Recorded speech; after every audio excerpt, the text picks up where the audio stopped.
Do you love movies? So do I. What's up, y'all? It's KB, and I love movies, inviting you to listen to The Conversation, a film podcast where passion meets perspective and opinion. From the old school to the new, I invite a guest on to discuss the movies that thrill us, challenge us, break our hearts, or even blow our minds. There's always new episodes dropping wherever you get your podcasts. So join the conversation. We don't just watch movies. We love talking about them too. The Conversation with KB Loves Movies, a part of Someone's Favorite Productions podcast network. Hey, this is Jason Kleberg from the Force 5 podcast, a show that forces a guest to come up with a movie-themed top 5 list topic, and then we reveal our picks on air. Top 5 heist films, top 5 tearjerkers, top 5 movie dogs. Every show you'll be asking yourself, what would be on my list? Guests include directors, screenwriters, actors, podcasters, musicians, authors, and even a professional wrestler. Subscribe to the Force 5 podcast, and you won't just be a listener, you'll be a list nerd. The Force 5 podcast, available wherever you're listening now.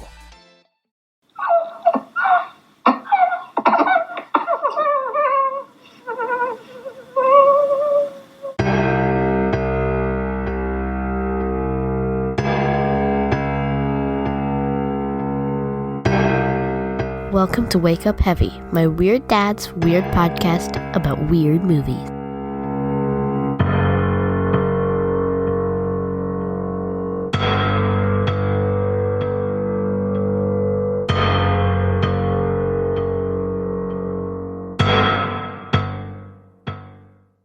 Hello and welcome to Wake Up Heavy Recollections of Horror. This is Mark, and this is Why Didn't I Rent This? Number 3 on Alan Ormsby's 1974 biopic Deranged.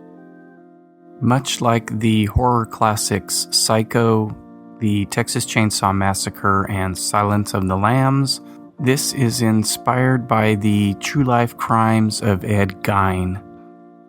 Of those movies, Psycho probably sticks more closely to the facts of Gein's life than Chainsaw Massacre or Silence of the Lambs. They basically just took bits and pieces of the odd things that he did, like wearing skin suits, which Buffalo Bill does in Silence of the Lambs, and the mask that Leatherface wears in Texas Chainsaw. Of course, in Psycho, we have Norman Bates keeping the corpse of his dead mother, just as Gein did.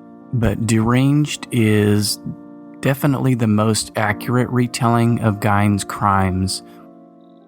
And this is a film by Alan Ormsby, who is a very interesting character in the horror halls of fame. He, a couple years earlier, had done a movie called Children Shouldn't Play with Dead Things, and numerous other titles. All these movies have alternate titles, and I'm sure I've touched on this before, but a lot of films, especially back in the drive-in days, when the prints would go from state to state, distributors would edit the movies and change titles based on what they felt would sell to their audience. Deranged is known under numerous other names, and the title that I've actually chosen, which is not on the title card of the movie, but on IMDb and nearly everywhere else, it's listed as Deranged Confessions of a Necrophile, which is a little bit misleading.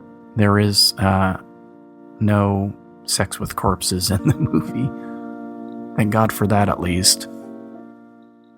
Ormsby wrote and directed Children Shouldn't Play with Dead Things, and it was produced by Bob Clark. And I will be talking about Bob Clark in much more detail when I do the episode on Black Christmas for next month, most likely.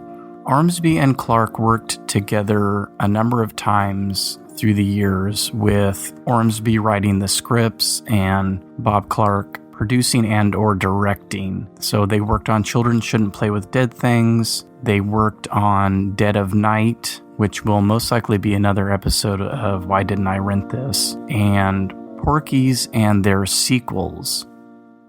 And Ormsby has a lot of other interesting writing credits to his name. He wrote the screenplay for My Bodyguard, which was a favorite of mine as a kid. I don't know how many times I caught that on TV and cable and probably rented it from time to time.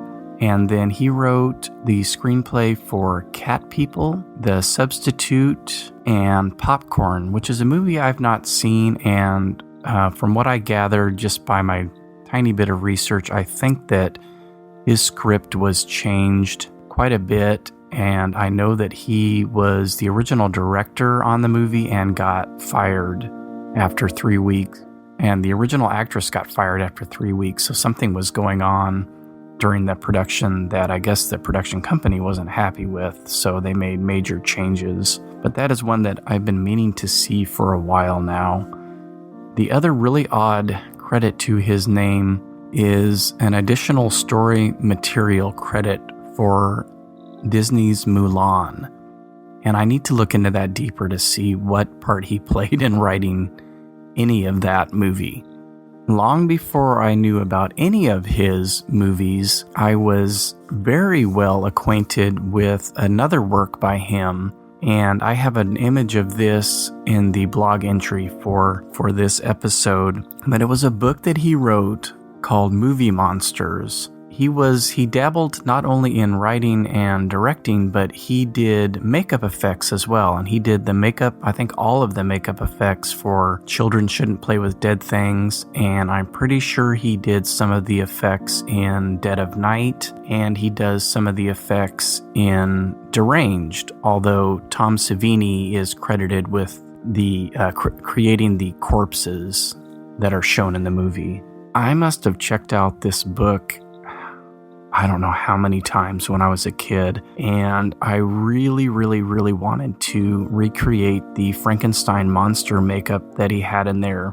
I was never able to. It utilized, you were supposed to use a brown paper bag to create kind of the flat top, the universal monster flat top of Frankenstein's monster. We didn't have paper bags that size. They were either grocery bags or lunch sacks, and lunch sacks did not fit over my head. And believe me, I tried. So I don't know what kind of bags they had in other parts of the country or in Canada, which I think is where Ormsby hails from. I could never get this thing done. So anyway, the image is on the blog, and I need to track down a copy. There are copies on eBay all the time. It's just the price fluctuates, and whenever I look in earnest, it's always kind of high. And so anyway, off on another tangent here.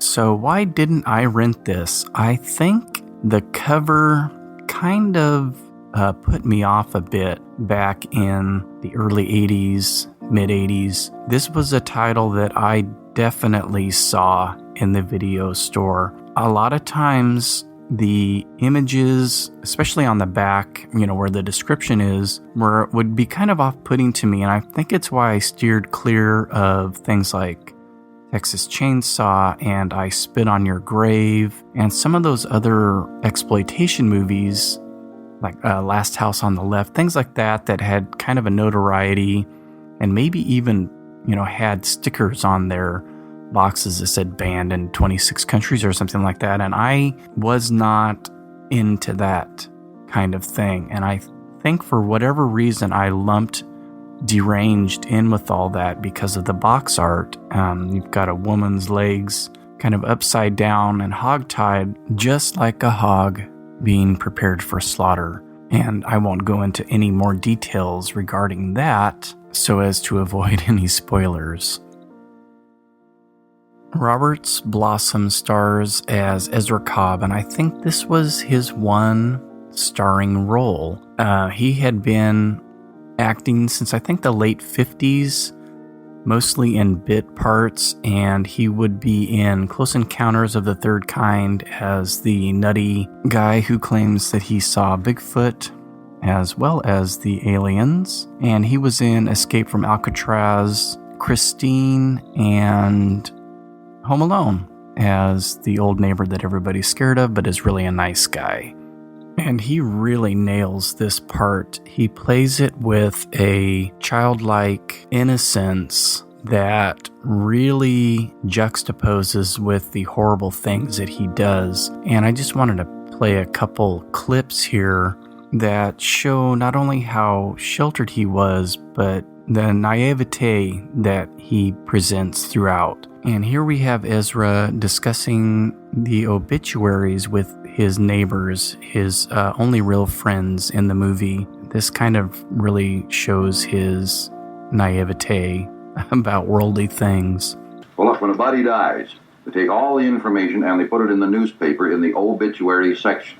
And it tells when the funeral is and where they're being buried and all that kind of stuff. You mean I can find out where and when somebody been buried? On the very same day? Light at the end of the tunnel, all right, yes, sir. You're right, Ed. Well, I'm going to look into that. I'd rather read the sports section myself. Not me. This here could be real valuable information. Why? What are you planning to do? Dig them up or something? No, sir.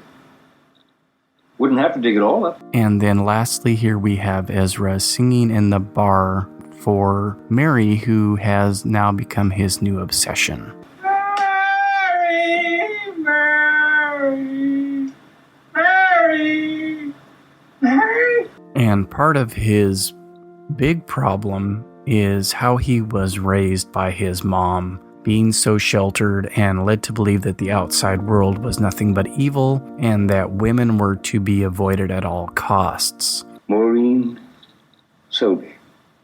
Maureen's the only woman I ever did trust. She's fat, that's why. A big heifer. But she's the only good-hearted woman I ever knew.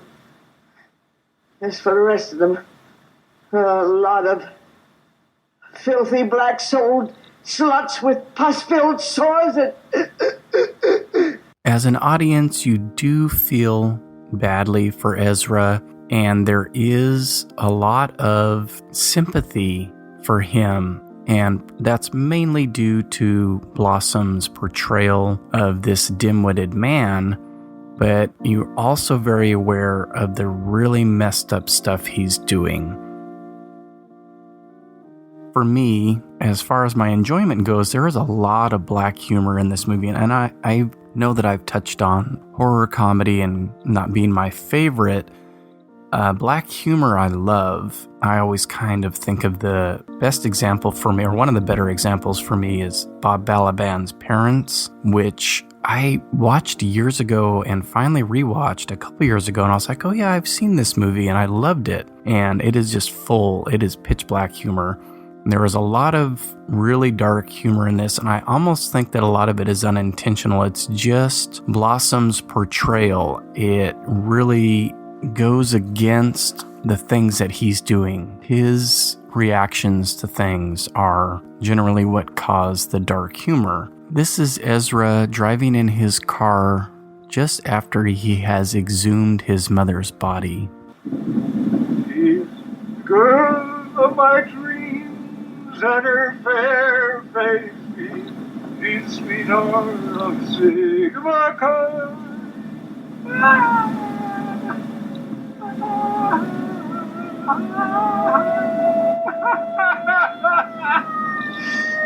And there's another aspect of the movie that I'd actually read about, as I'd read about this movie many more times and much longer before ever having seen it. And there is an odd device in the film where it's presented as kind of a docudrama with the inclusion of a narrator who is not only heard throughout, but who is seen. And the movie actually starts off with him describing, what's going to happen and what has happened in this man's life. And then he will pop up in the middle of scenes and give exposition on what is happening. And in a lot of other movies, I could see me really hating this, but for some reason, with the overall tone of this film, it works for me. And it's kind of, I think, partly due to it being a nice break from the really creepy goings-on in the film.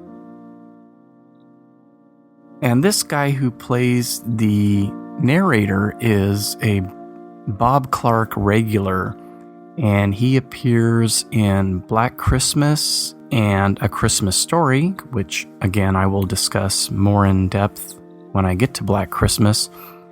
This actor, Leslie Carlson, was also in a couple of David Cronenberg movies, another favorite of mine. He was in Videodrome, The Dead Zone, and The Fly. And then another connection with Black Christmas is the character of Maureen Selby, played by Marion Waldman, who is Ezra's mom's only trustworthy female friend.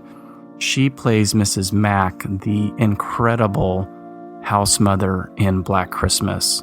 And one last little note about Black Christmas. This was the third movie of Clark's to come out in 1974. Deranged, which he had an uncredited producer title for, came out in February. Dead of Night, that he produced and directed and was written by Ormsby, came out in August. And Black Christmas, which he produced and directed, came out in December of 74. So a busy year for these guys. In order to keep this and hopefully future episodes maybe a tad bit briefer than the Messiah of Evil episode, I'm going to avoid getting into the plot too much. If you know the story of Ed Gein, then you pretty much know what's going to happen in this. I do want to note, though, that it is pretty gruesome in parts, even by 1974 standards. And there is, I've seen the uncut version that includes some scenes with a decapitated head that are pretty nauseating. And then the murder set piece scenes where he is stalking two different women in the movie are pretty unsettling. So don't let the comments about the dark humor confuse you. This is a fairly gruesome picture. So let's hit the Psychotronic Encyclopedia of Film for their review. Deranged, 1974, AIP, Canada. Producer, Tom Carr and Bob Clark, in parentheses. Directors, Bob Clark and Alan Ormsby, and that is not correct. The co-director was a man named Jeff Gillen, who actually has connections to other Bob Clark movies. He played the Santa in A Christmas Story, and apparently he was more known for acting than directing, but I think he was maybe a friend of Ormsby's and Clark's from college. And I think I misspoke when I said that Ormsby was from Canada. This movie and many of the others that he worked on with Bob Clark, they were Canadian productions. I think that Bob Clark is the Canada connection there. Gillen was also in Children Shouldn't Play with Dead Things and Dead of Night. Psycho and the Texas Chain Saw Massacre were both partially based on the real-life Wisconsin killer Ed Gein, but this movie comes closer to what actually happened. Robert Blossom is Ezra Cobb, it's Roberts, the Butcher of Woodside, a neurotic middle-aged mama's boy who kills and stuffs people. As in the novel Psycho, he studies occult books, and as in the movie Psycho, he preserves his mother's body when she dies. That part about the occult books is not in the movie, but I think it did happen in Ed Gein's real life. Tom Savini created the mummified corpses Ezra has sitting around the dinner table. The sickest part comes when he wears the skin of a woman he has just killed. A semi-humorous treatment of a real-life horror story. Ed Gein is in the state pen. Yeah, there's errors all over this review. He doesn't wear the skin of a woman he just killed. I just watched this and I do not remember that happening. I think for a lot of these Psychotronic reviews, these are movies that he saw, it could have been a year or more prior to when he did the actual reviews. A lot of this was written when things were only being shown on TV or cable or in movie houses. Let's finish this episode off with my favorite bit of dialogue from the film, and my apologies in advance to any ladies that are listening. Look at that ass. And look at them tits. Both of them. I seen tits and I seen tits from Portugal to Yokohama. Now let me tell you, those are tits with a capital T.